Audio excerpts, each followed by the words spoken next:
Hey guys, this is Katey from Personal Health TV talking to you today again about brain health and recognizing unwanted habits or patterns. Now, I am a guardian health type, which is an endomorph, very similar to a diplomat health type. If you don't know your health type, you can go to healthtypetest.org and find out for yourself what you are. And when I discovered what my health type was, and I did some digging into what the brain of an endomorph is and what our strengths are, I discovered that one of our strengths of being an endomorph is our emotions. That we're very much the feelers of the community. We feel things. We are empathic. We are very emotional and very in touch with our emotions, and those emotions are very important to us. And that was a real light bulb moment for me because, I think a lot of people in today's society grow up being told that emotions are a weakness or being sensitive is a weakness, suck it up, buttercup, and oh, you're so sensitive, and receiving comments like that.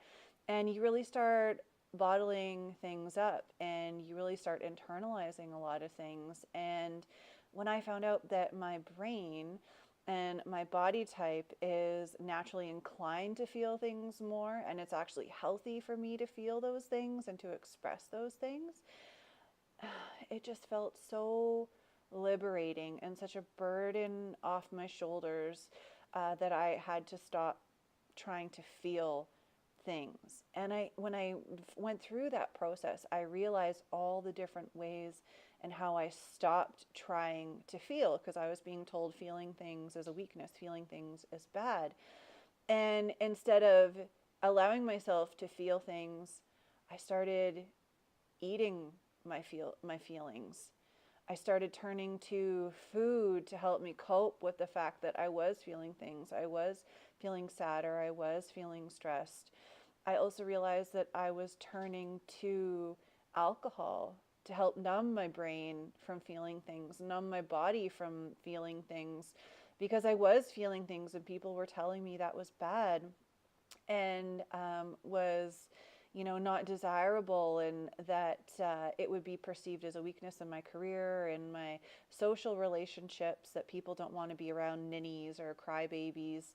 And so I would drink to numb my emotional side of things, and even indulge in, recreational drug use, just trying to numb my brain, numb my body from feeling those feelings, because I thought that wasn't good. I thought that wasn't, something desirable, that wasn't a strength. And so when I came across this information in my profile about my natural brain and my natural brain tendencies, and how that's one of my actual superpowers is my empathy, that the level of hormones in my body actually increase my level of empathy, and my emotional intelligence is actually one of my superpowers. It's one of my strengths.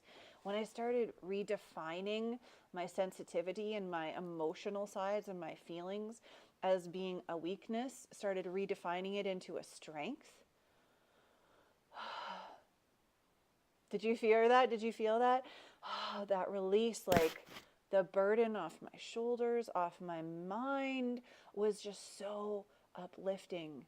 I felt so much more powerful. I felt so much more in control, and I could so much more easily recognize all of these bad habits and patterns that I'd started because I was trying to numb myself. I was trying to process my emotions in different ways because expressing them, I was told, was a bad thing. But when I learned that that's completely natural and healthy for me, and I should be expressing them in a very healthy way, it just made so much sense. It felt like everything clicked.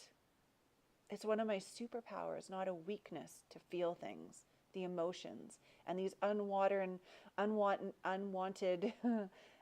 eating patterns and drinking patterns and activity patterns, just being lazy, sitting around all the time, not wanting to interact with a lot of people because I would feel things, and, I'd get so drained from interacting with others too, so I would shut myself off from them. When I understand my brain needs that type of social activity, and it's sensing things and feeling things is one of my superpowers. And so I started understanding that and embracing that. The shifts in my mind, even going from a negative space to a positive space, has just been absolutely unreal. It's been such a fascinating ride to better understand my brain and better understand what my strengths and weaknesses are, to really start changing those unwanted and bad habits. It's been night and day difference. And since I've come to that realization, it's only been 6 months, and so far I've lost 45 pounds. And I don't even feel like I've really done a lot. I've just shifted my mindset and just has tended to naturally weed out unwanted behaviors and start recorrecting those behaviors into very healthy behaviors and healthy ways for me to express myself. And it's just been so liberating and so empowering. And I'm just sharing this information in hopes that it resonates with someone and they understand or perhaps recognize in themselves what I was going through. And I get it. I was totally there. But please understand that you do have superpowers. Redefine your weaknesses as your strengths and see what type of mental shifts you can make and what a healthier person you will become just by embracing who you are and living to your strengths and not your weaknesses. And a healthy brain is a happy brain. Absolutely. I love you guys. Sending you so much love. Until next time, see ya.